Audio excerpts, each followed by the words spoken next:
ನಮಸ್ಕಾರ. ಮಹಾಭಾರತದ ಈ ಸಂಚಿಕೆಗೆ ತಮಗೆ ಸ್ವಾಗತ. ನಳ ಮಹಾರಾಜನಲ್ಲಿ ಇದ್ದ ಒಂದೇ ಒಂದು ವಸ್ತ್ರ, ಅದು ಪಂಚೆ. ಆ ಪಂಚೆಯನ್ನು ಸಹ ದಾಳಗಳು ಪಕ್ಷಿಗಳಾಗಿ ಬಂದು ತೆಗೆದುಕೊಂಡು ಹೋದವು. ನಳ ತನ್ನ ಪತ್ನಿ ದಮಯಂತಿಗೆ ಹೇಳಿದ, ನೋಡು ದಮಯಂತಿ, ನಾನು ಎಂತಹ ಅದೃಷ್ಟಹೀನ ಎಂದರೆ ನನ್ನಲ್ಲಿದ್ದ ಒಂದೇ ಒಂದು ವಸ್ತ್ರವನ್ನೂ ಸಹ ಅವು ಬಿಡಲಿಲ್ಲ. ದಮಯಂತಿ, ನಾನು ನಿನ್ನ ಗಂಡನಾಗಿ ನಿನಗೆ ಉಚಿತವಾದದ್ದನ್ನು ಹೇಳುತ್ತೇನೆ. ನೋಡು, ಇದೇ ವಿಂಧ್ಯ ಪರ್ವತ. ಈ ವಿಂಧ್ಯ ಪರ್ವತದ ಸ್ವಲ್ಪ ಮುಂದೆ ಹೋದರೆ ಅಲ್ಲಿ ಪಯೋಷ್ಣಿ ನದಿ ಹರಿಯುತ್ತದೆ. ಅದರ ಪಕ್ಕ ಒಂದು ದಾರಿ ಇದೆ, ಅದು ವಿದರ್ಭ ದೇಶಕ್ಕೆ ಹೋಗುತ್ತದೆ ಎಂದ. ಆ ವಿದರ್ಭ ದೇಶ ಈ ದಮಯಂತಿಯ ತಂದೆಯ ರಾಜ್ಯವೇ. ಇದನ್ನು ಕೇಳಿ ಅವಳಿಗೆ ಅನುಮಾನವಾಯಿತು, ಸಂಕಟವೂ ಆಯಿತು. ಅವಳು ಅದನ್ನು ವ್ಯಕ್ತಪಡಿಸಿದಳು. ಮಹಾರಾಜ, ಏನು ಹೇಳುತ್ತಿರುವೆ? ನಿನ್ನ ಮಾತನ್ನು ಕೇಳಿ ನನ್ನ ಹೃದಯವೇ ನಡುಗುತ್ತಿದೆ, ನನ್ನ ಕೈಕಾಲುಗಳಲ್ಲಿ ಶಕ್ತಿಯೇ ಇಲ್ಲದಂತಾಗುತ್ತಿದೆ. ಮಹಾರಾಜ, ನೀನು ರಾಜ್ಯವನ್ನು ಕಳೆದುಕೊಂಡಿರು, ಕೋಶವನ್ನು ಕಳೆದುಕೊಂಡಿರು, ಪ್ರಿಯ ಜನಗಳಾರು ನಿನ್ನ ಜೊತೆಯಲ್ಲಿಲ್ಲ, ಮಂತ್ರಿಗಳಿಲ್ಲ. ಈಗ ನಾವು ನೋಡಿದರೆ ಈ ದಟ್ಟ ಅರಣ್ಯದಲ್ಲಿ ಇದ್ದೇವೆ. ಇಲ್ಲಿ ನಮಗೆ ಆಶ್ರಯವೂ ಇಲ್ಲ, ಅನ್ನ ಆಹಾರಗಳಿಗೂ ಸಂಕಟ ಪಡುತ್ತಿದ್ದೇವೆ. ಪತ್ನಿಯಾದವಳು ಪತಿಯ ಜೊತೆಯಲ್ಲಿ ಸಂಕಟದ ಸಮಯದಲ್ಲಿ ಇರಬೇಕು, ಅದೇ ಸರಿಯಾದುದು ಎಂದಳು. ಇದನ್ನು ಕೇಳಿ ನಳ ಹೇಳಿದ, ಹೌದು, ನೀನು ಹೇಳುತ್ತಿರುವುದು ಸರಿ. ಪತ್ನಿಯಾದವಳು ಪತಿಯ ಸಂಗಾತಿಯಾಗಿಯೇ ಇರಬೇಕು ಎಂದ. ಮತ್ತೆ ಹೇಳಿದ, ನಾನು ನಿನ್ನನ್ನು ನಿನ್ನ ದೇಶಕ್ಕೆ ಕಳುಹಿಸುವ ಯೋಚನೆಯಲ್ಲಿ ಇದ್ದ ಎಂದ. ಆಗ ದಮಯಂತಿ ನುಡಿದಳು, ಹಾಗೆ ಹೋಗುವುದಾದರೆ ನಾವಿಬ್ಬರೂ ಒಟ್ಟಿಗೆ ಹೋಗೋಣ. ನನ್ನ ತಂದೆ ಗೌರವ ಆಧಾರಗಳಿಂದ ನಿಮ್ಮನ್ನು ಕಾಣುತ್ತಾರೆ. ಆ ಪ್ರೀತಿಯಿಂದ ನಾವು ಅಲ್ಲಿ ನೆಮ್ಮದಿಯಾಗಿ ಇರಬಹುದು ಎಂದಳು. ಆಗ ನಳ ಮಹಾರಾಜ ನುಡಿದ, ದಮಯಂತಿ, ನಾವು ಸಮೃದ್ಧಿಯಾಗಿದ್ದ, ಸುಖದಲ್ಲಿದ್ದಾಗ, ಸಂತೋಷದಲ್ಲಿದ್ದಾಗ ನಿನ್ನ ತಂದೆಯ ರಾಜ್ಯಕ್ಕೆ ಹೋಗಿದ್ದೆವು. ಆಗ ನೀನೂ ಸಂತೋಷವಾಗಿದ್ದೆ. ಈಗ ನಾನು ಈ ದರಿದ್ರದ ಪರಿಸ್ಥಿತಿಯಲ್ಲಿ ಇದ್ದೇನೆ. ಈಗ ನಾನು ಅಲ್ಲಿಗೆ ಖಂಡಿತ ಬರಲಾರೆ, ನೀನೂ ಸಹ ಅಲ್ಲಿಗೆ ಹೋಗಿ ಸಂತೋಷವಾಗಿ ಇರಲಾರೆ ಎಂದು ನುಡಿದ. ಆ ಹಕ್ಕಿಗಳು ಅವನ ವಸ್ತ್ರವನ್ನು ತೆಗೆದುಕೊಂಡು ಹೋಗಿದ್ದವು. ಆ ದಮಯಂತಿಯ ಅರ್ಧ ಸೀರೆಯನ್ನೇ ನಳನು ಸುತ್ತಿಕೊಂಡ. ಇಬ್ಬರು ಆ ಅರಣ್ಯದಲ್ಲಿ ಆ ಕಂದ ಮೂಲಗಳಿಗೆ ಅಲೆದಾಡಿದರು. ಅಲ್ಲಿ ಅವರಿಗೆ ಒಂದು ಕಲ್ಲು ಮಂಟಪ ಸಿಕ್ಕಿತು. ಅಲ್ಲಿ ಅವರು ವಿಶ್ರಮಿಸಿದರು. ದಮಯಂತಿಗೆ ದುಃಖ, ಕ್ಲೇಶ, ಮನಃಶಾಂತಿ ಇಲ್ಲದ್ದು, ದಣಿವು ಎಲ್ಲ ಸೇರಿ ಗಾಢ ನಿದ್ರೆ ಆವರಿಸಿತು. ಆದರೆ ಅದೇ ದುಃಖ, ಮುಂದಿನ ಚಿಂತೆ ಇವುಗಳಿಂದ ನಳನಿಗೆ ನಿದ್ರೆ ಬರಲಿಲ್ಲ. ಕಲಿಯ ಪ್ರಭಾವವೂ ಸಹ ನಳ ಮಹಾರಾಜನ ಮೇಲೆ ಇತ್ತು. ನಳ ಯೋಚನೆ ಮಾಡಿದ, ನಾನು ಜೂಜಾಡಿದೆ, ಅದು ನನ್ನ ತಪ್ಪು. ನನ್ನ ತಪ್ಪಿನಿಂದ ನಾನು ಈ ಅರಣ್ಯದ ಕಷ್ಟಗಳನ್ನೆಲ್ಲ ಅನುಭವಿಸುತ್ತಿದ್ದೇವೆ. ಆದರೆ ದಮಯಂತಿ ಏನು ಮಾಡಿದ್ದಳು? ಅವಳು ನಿರಪರಾಧಿ. ಅವಳಿಗೆ ಇದರಲ್ಲಿ ಯಾವುದೇ ಪಾತ್ರವೂ ಇಲ್ಲ. ನಾನು ಅವಳನ್ನು ಬಿಟ್ಟು ಹೋದರೆ ಅವಳು ಸುಖವಾಗಿರ್ತಾಳೋ ಏನೋ, ತಂದೆಯ ಮನೆಗೆ ಅವಳು ನೆಮ್ಮದಿಯಾಗಬಹುದು ಎಂದು ಯೋಚನೆ ಮಾಡಿದ. ನಂತರ ಅವಳ ಸೀರೆಯನ್ನು ಅರ್ಧ ಅವಳಿಗೆ ಗೊತ್ತಾಗದಂತೆ, ಅವಳು ಗಾಢ ನಿದ್ರೆಯಲ್ಲಿ ಇದ್ದಳು, ಅದನ್ನು ಕತ್ತರಿಸಿದ. ಅವನು ಅವಳನ್ನು ಬಿಟ್ಟು ಹೊರಟ. ಅಷ್ಟು ದೂರ ಹೋದ. ಮತ್ತೆ ಯೋಚನೆ ಮಾಡಿದ, ನನ್ನ ಪತ್ನಿ ಆ ಲೋಕಪಾಲಕರನ್ನು ನಿರಾಕರಿಸಿ ನನ್ನನ್ನು ಮದುವೆಯಾದಳು, ನನ್ನಲ್ಲಿ ಅಷ್ಟು ಪ್ರೇಮವಿಟ್ಟುಕೊಂಡಿದ್ದಳು, ನಾನು ಅವಳನ್ನು ಅಗಲಬಹುದೇ ಎಂದುಕೊಂಡು ಮತ್ತೆ ತಡೆಯಲಾರದೆ ಮರಳಿ ಬಂದು ಕುಳಿತುಕೊಂಡವನಿಗೆ ಮತ್ತೆ ಅನ್ನಿಸತೊಡಗಿತು, ಇವಳು ನಾನು ಇದ್ದರೆ ನನ್ನ ಕಷ್ಟಗಳ ಎಲ್ಲವನ್ನೂ ಇವಳು ಅನುಭವಿಸುತ್ತಾಳೆ, ಇವಳು ಅನುಭವಿಸುವಂತೆ ಆಗಬಾರದು, ಅವಳು ಎಲ್ಲಾದರೂ ಹೋಗಿ ಸುಖವಾಗಿರಲಿ, ನೋಡೋಣ ಎಂದುಕೊಂಡ. ಅವಳನ್ನು ಬಿಟ್ಟು ಹೊರಟ. ಅಷ್ಟು ದೂರ ಹೋದ ಕೂಡಲೇ ಮತ್ತೆ ಅವನಿಗೆ ಚಿಂತೆ ಶುರುವಾಯಿತು. ಪಾಪ ಅವಳು ಒಂಟಿ ಹೆಂಗಸು, ಅವಳು ಎದ್ದ ಮೇಲೆ ಎಷ್ಟು ಗೋಳಾಡುತ್ತಾಳೋ ಏನೋ. ಈ ಕಾಡಿನಲ್ಲಿ ಕ್ರೂರ ಪ್ರಾಣಿಗಳ ಭಯವೂ ಸಹ ಇದೆ, ಇವಳನ್ನು ನಾನು ಹೇಗೆ ಬಿಟ್ಟು ಹೋಗಲಿ ಎಂದುಕೊಂಡು ಮತ್ತೆ ಮರಳಿ ಬಂದ. ಹೀಗೆ ನಳ 10 ಹಲವು ಬಾರಿ ದಮಯಂತಿಯನ್ನು ಬಿಟ್ಟು ಹೋಗುವುದು, ಸ್ವಲ್ಪ ದೂರ ಹೋದ ನಂತರ ಮತ್ತೆ ವಾಪಸ್ಸು ಬರುವುದು, ಇಷ್ಟು ನಡೆದಿತ್ತು. ಕಡೆಗೆ ಈ ಕಲಿಯ ಪ್ರೇರಣೆಯಿಂದ ಅವನು ಮತ್ತೆ ಗಟ್ಟಿ ಮನಸ್ಸು ಮಾಡಿದ. ನಳ ಅಂದುಕೊಂಡ, ದಮಯಂತಿ ಧರ್ಮದಿಂದ ಇರುವವಳು, ಅವಳು ಪತಿವ್ರತೆ, ಅವಳ ಅವಳ ತೇಜಸ್ಸು, ಅವಳ ಧರ್ಮ ಅವಳನ್ನು ಕಾಯುತ್ತದೆ. ಹೇ ದೇವತೆಗಳೇ, ಮರುತ್ತುಗಳೇ, ಅಷ್ಟವಸುಗಳೇ, ಅಶ್ವಿನಿ ದೇವತೆಗಳೇ, ಎಲ್ಲರೂ ಅವಳನ್ನು ರಕ್ಷಿಸಿ ಎಂದು ಅವರಿಗೆ ಮೊರೆ ಇಟ್ಟು ಕಲಿಯ ಪ್ರೇರಣೆಯಿಂದ ಅವಳಿಂದ ಹೊರಟು ಸ್ವಲ್ಪ ಸಮಯವಾಯಿತು. ದಮಯಂತಿ ಎದ್ದಳು. ಎದ್ದು ನೋಡುತ್ತಾಳೆ, ನಳನು ಇಲ್ಲ. ಮೊದಲು ಅವಳಿಗೆ ಏನು ಅನ್ನಿಸಲಿಲ್ಲ, ಇಲ್ಲೇ ಎಲ್ಲಾದರೂ ಹೋಗಿರಬಹುದು, ಬರುತ್ತಾನೆ ಎಂದುಕೊಂಡಳು. ನಂತರ ಅವಳು ಎಂದುಕೊಂಡಳು, ಅವನು ನನಗೆ ಹಾಸ್ಯ ಮಾಡಲು ಎಲ್ಲಾದರೂ ಅವಿತುಕೊಂಡಿರಬಹುದು ಎಂದು. ಅವಳು ಅವನನ್ನು ಕೂಗಿ ಕರೆದಳು. ನಳ ಬರಲಿಲ್ಲ.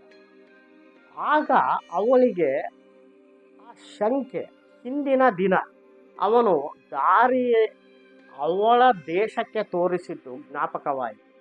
ತನ್ನನ್ನು ಬಿಟ್ಟು ಹೋಗಿದ್ದಾನೆ ಎನ್ನುವ ಅನುಮಾನ ಕಾಲ ಕಳೆದಂತೆ ದೃಢವಾಗತೊಡಗಿತು. ಅವಳು ಎದ್ದವಳೆ ಅಲ್ಲಿ ಎಲ್ಲ ಅಲೆದಾಡಿದಳು. ನಾನು ಕೆಟ್ಟೆ ಎಂದಳು. ನಾಥ ಎಲ್ಲಿದ್ದೀಯ ಎಂದು ಕರೆದಳು. ಮಹಾರಾಜ ಬೇಗ ಬಾ, ನೀನಿಲ್ಲದೆ ನಾನು ಇರಲಾರೆ ಎಂದಳು.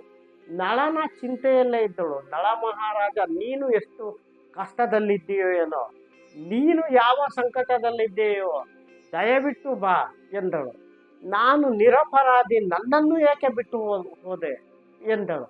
ಆ ಲೋಕಪಾಲಕರನ್ನು ನಿರಾಕರಿಸಿದ ಫಲವಾಗಿಯೇ ನನಗಿಂತ ಕಷ್ಟ ಬಂತೇನೋ ಎಂದುಕೊಂಡಳು. ಹೀಗೆ ಒಂದಲ್ಲ ಒಂದು ರೀತಿ ಅವಳು ಆಕ್ರಂದಿಸಿದಳು. ಆ ಲೋಕಪಾಲಕರು ಅವರನ್ನು ಬಿಟ್ಟು ಹೋಗಿದ್ದಕ್ಕೆ ನನಗೆ ಹೀಗಾಯಿತು, ಅಥವಾ ನಾನು ಹಿಂದಿನಿಂದಲೂ ಚಿಕ್ಕಂದಿನಿಂದಲೂ ಒಂದು ಮಾತನ್ನು ಯಾರಿಗೂ ಆಡಿದವಳಲ್ಲ, ನೋಯಿಸಿದವಳಲ್ಲ, ನನಗೆ ಹೀಗೆ ಆಗಬೇಕಾಯಿತು, ಇದು ನನ್ನ ಪೂರ್ವ ಜನ್ಮದ ಕರ್ಮವೇ ಇರಬಹುದೇ ಎಂದುಕೊಂಡಳು. ಜೊತೆಗೆ ನಳನಿಗೆ ಕೇಳಿಕೊಂಡಳು, ನಳ ಮಹಾರಾಜ, ನೀನು ಧರ್ಮಾತ್ಮ, ನಿನ್ನಂಥವನಿಗೆ ಇಂತಹ ಕಷ್ಟ ಬರಬೇಕು, ನಿನ್ನಂತಹವನಿಗೆ ಈ ಕಷ್ಟಕ್ಕೆ ಕಾರಣನಾದವನಿಗೆ ಇದಕ್ಕಿಂತ ಹೆಚ್ಚಿನ ದುಃಖ ಬರಲಿ ಎಂದು ಶಪಿಸಿದಳು. ಅದು ಕಲಿಗೆ ಹೇಳಿದ ಹಾಗಿತ್ತು. ಹೀಗೆ ದಮಯಂತಿ ಆಕ್ರಂದಿಸಿದಳು, ರೋಧಿಸಿದಳು, ಆರ್ತನಾದ ಮಾಡಿದಳು. ಅಲ್ಲಿ ಅಲೆದಾಡುತ್ತಾ ಆ ಗಿಡ, ಮರ, ಪಕ್ಷಿ ಎಲ್ಲವನ್ನೂ ನಳ ಮಹಾರಾಜನನ್ನು ಕಂಡಿರ ಎಂದು ಮತಿಗೆಟ್ಟವಳಂತೆ ಕೇಳಿಕೊಂಡಳು. ಹೀಗೆ ಅವಳು ಓಡಿದಳು, ಎಡವಿದಳು, ಬಿದ್ದಳು, ಎದ್ದಳು. ಹೀಗೆ ಆ ದಟ್ಟ ಅರಣ್ಯದಲ್ಲೆಲ್ಲ ಓಡಾಡಿದಳು. ಹೀಗೆ ಅಲೆದಾಡುತ್ತಿರಬೇಕಾದರೆ ಅಲ್ಲಿ ಒಂದು ದೊಡ್ಡ ಅಜಗರವಿತ್ತು. ಅಜಗರ ಎಂದರೆ ಒಂದು ದೊಡ್ಡ ಹೆಬ್ಬಾವು. ಆ ಹೆಬ್ಬಾವು ದಮಯಂತಿಯನ್ನು ಚಕ್ಕನೆ ಹಿಡಿಯಿತು. ಅದು ಅವಳನ್ನು ಸುತ್ತಿಕೊಂಡು ಅವಳನ್ನು ನುಂಗಲು ಆರಂಭ ಮಾಡಿತು. ಆಗಲೂ ಅವಳು ನಳ ಮಹಾರಾಜನನ್ನೇ ಕರೆದಳು. ಮಹಾರಾಜ, ನನ್ನನ್ನು ಒಂದು ಹೆಬ್ಬಾವು ನುಂಗುತ್ತಿದೆ, ದಯವಿಟ್ಟು ಬಾ, ಬಂದು ನನ್ನನ್ನು ಕಾಪಾಡು ಎಂದೆಲ್ಲ ಕೂಗಿಕೊಂಡಳು. ಆದರೆ ನಳ ಮಹಾರಾಜ ಅಲ್ಲಿ ಇರಲೇ ಇಲ್ಲ. ಇವಳ ರೋದನೆಯನ್ನು ಅಲ್ಲಿ ಇದ್ದ ಒಬ್ಬ ವ್ಯಾಧ, ಅಂದರೆ ಒಬ್ಬ ಬೇಡ, ಅಲ್ಲಿ ಓಡಾಡುತ್ತಿದ್ದವನು, ಅವನು ಕೇಳಿಸಿಕೊಂಡ. ಅವನ ಬಳಿ ಬಿಲ್ಲು, ಬಾಣ, ಕತ್ತಿ ಎಲ್ಲವೂ ಇದ್ದವು. ಅವನು ಇವಳ ಆರ್ತನಾದವನ್ನು ಕೇಳಿ ಬಂದವನೇ ಕತ್ತಿಯಿಂದ ಆ ಹೆಬ್ಬಾವನ್ನು ಕತ್ತರಿಸಿದ. ಅವಳು ಹೆಬ್ಬಾವಿನ ಬಾಯಿಂದ ಪ್ರಜ್ಞೆ ತಪ್ಪಿ ಕೆಳಗೆ ಬಿದ್ದಳು. ಆ ಬೇಟಗಾರ ಮುಖಕ್ಕೆ ಅವಳಿಗೆ ನೀರನ್ನು ಚಿಮುಕಿಸಿದ. ಅವಳು ಎದ್ದಳು. ಬೇಟೆಗಾರ ಮೊದಲು ಕರುಣೆಯಿಂದ ಕೇಳಿದ, ನೀನು ಯಾರು, ಇಲ್ಲೇನು ಮಾಡುತ್ತಿದ್ದೀಯ, ಇದೇನು ನಿನ್ನ ಪರಿಸ್ಥಿತಿ ಎಂದ. ಅವಳು ತನ್ನ ವಿಷಯವನ್ನು ಅವನಿಗೆ ಹೇಳುತ್ತಾ ಹೋದಳು. ಆದರೆ ಅದೇ ಸಮಯದಲ್ಲಿ ಅವಳ ಅಪ್ರತಿಮ ಸೌಂದರ್ಯ ಆ ಬೇಟೆಗಾರನ ಕಣ್ಣು ಕುಕ್ಕಿತು. ಅವಳ ಆ ಚಂದ್ರನಂತಹ ಮುಖ, ಆ ಮುಂಗುರುಳುಗಳು, ಆ ತೇಜಸ್ಸು, ಇವೆಲ್ಲವನ್ನು ನೋಡಿ ಅವನು ಮರುಳಾದ. ಅವಳ ಮೇಲೆ ಅವನಿಗೆ ಆಸಕ್ತಿ ಹುಟ್ಟಿತು. ಅವನು ತನ್ನ ಮಾತಿನ ವರಸೆಯನ್ನೇ ಬದಲಾಯಿಸಿದ. ದಮಯಂತಿಗೂ ಅದು ಅರಿವಾಯಿತು. ಅವಳು ಅವನನ್ನು ತಡೆಯಲೆತ್ನಿಸಿದಳು. ಕಡೆಗೆ ಆ ಬೇಟೆಗಾರ ಅವಳ ಮೇಲೆ ಬಲಾತ್ಕಾರಕ್ಕೆ ಮುಂದಾದ. ಆಗ ದಮಯಂತಿ ಕನಲಿ ಕೆರಳಿ ಕೆಂಡವಾಗಿ ಅವನಿಗೆ ಶಪಿಸಿದಳು. ಅವಳು, ನನ್ನ ಮನಸ್ಸಿನಲ್ಲಿ ನಳ ಮಹಾರಾಜ ಒಬ್ಬನೇ ಇದ್ದಾನೆ, ಅದು ಬಿಟ್ಟು ಯಾರೇ ಪುರುಷರೂ ಸಹ ಇಲ್ಲ.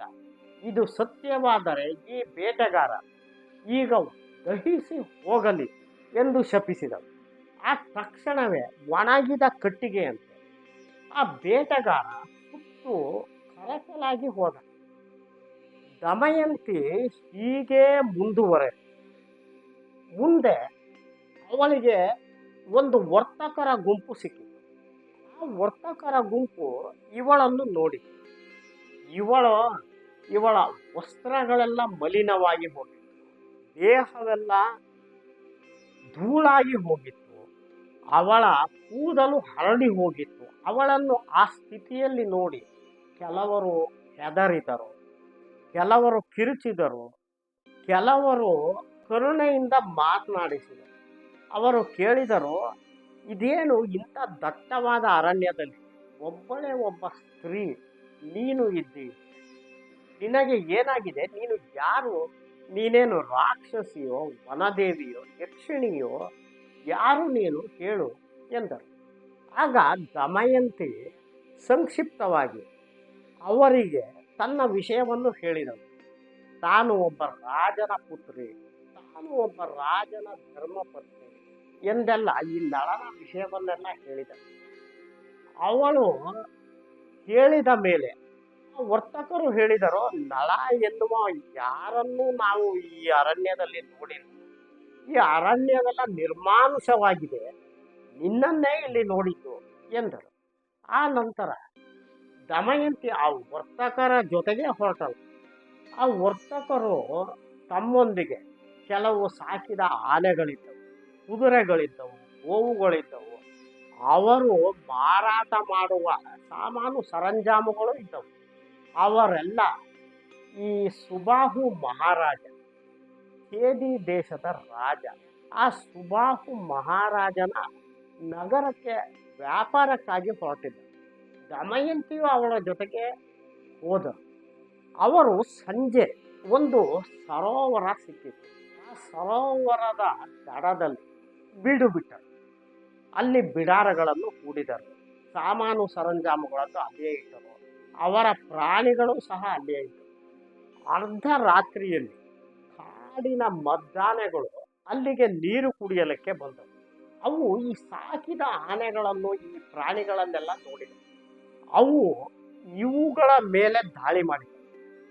ಅನೇಕ ಜನ ವರ್ತಕರು ಆ ದಾಳಿಯಲ್ಲಿ ಈ ವರ್ತಕರ ಜೊತೆಗೆ ಕೆಲವು ಗೋವುಗಳು, ಆನೆಗಳು ಎಲ್ಲವೂ ಆ ಸೊಂಡಿಲಿಗೆ, ಆ ಪಾದದ ದಾಳಿಗೆ ಸಿಕ್ಕು ಸತ್ತು ಹೋದವು. ಬೆಳಗ್ಗೆ ಮತ್ತೆ ಅಳಿದುಳಿದ ವರ್ತಕರೆಲ್ಲ ಸೇರಿದರು. ಅವರು, ಏನು ಹೀಗಾಯಿತು, ನಮ್ಮಿಂದ ಏನು ತಪ್ಪಾಗಿದೆ, ಈ ದಾಳಿಗೆ ನಾವೇನಾದರೂ ನಮ್ಮ ಈ ಧನದ ಅಧಿಪತಿ ಕುಬೇರನ ಪೂಜೆಯಲ್ಲಿ ಏನಾದರೂ ತಪ್ಪು ಮಾಡಿದ್ದೇವೋ ಎಂದುಕೊಂಡ. ಒಬ್ಬ ಏನಾದರೂ ಅಪಶಕುನವಾಗಿರಬಹುದು ಎಂದ. ಇನ್ನೊಬ್ಬ, ಈ ಸ್ತ್ರೀಯಿಂದಲೇ ನಮಗೆ ಆಗಿರಬಹುದು ಎಂದು ದಮಯಂತಿಯ ಕಡೆಗೆ ಬೆಟ್ಟು ಮಾಡಿದ. ಇವಳಿಂದ ನಮಗೆ ಈ ಅಪಶಕುನವಾಗಿ ಆ ಪ್ರಾಣಿಗಳು ದಾಳಿ ಇಟ್ಟಿರಬಹುದು ಎಂದೆಲ್ಲ ಮಾತನಾಡಿ ದಮಯಂತಿ ಹೆದರಿ ಮತ್ತೆ ಅರಣ್ಯದೊಳಗೆ ಓಡಿತು. ಆ ವರ್ತಕರ ಗುಂಪಿನ ಜೊತೆಗೆ ಅವರ ಹಿಂದೆ ಒಂದು ವಿಪ್ರರ ಗುಂಪು ಸಹ ಇತ್ತು. ದಮಯಂತಿ ನಂತರ ಬ್ರಾಹ್ಮಣರ ಗುಂಪಿನಲ್ಲಿ ಸೇರಿಕೊಂಡರು. ಆ ವರ್ತಕರು ಹೊರಟಾಗ ಅವರೊಂದಿಗೆ ಇವಳು ಹೋಗಿ ಸುಬಾಹು ರಾಜನ, ಈ ಚೇದಿ ದೇಶದ ರಾಜಧಾನಿಯ ಆ ದಿನ ಸಂಜೆ ಸೇರಿಕೊಂಡರು. ಮುಂದೆ ಈ ದಮಯಂತಿ ಮತ್ತು ಇತ್ತ ನಳ ಮಹಾರಾಜ ಏನಾಯಿತು ಎನ್ನುವುದನ್ನು ಮುಂದಿನ ಸಂಚಿಕೆಯಲ್ಲಿ ನೋಡೋಣ. ನಮಸ್ಕಾರ.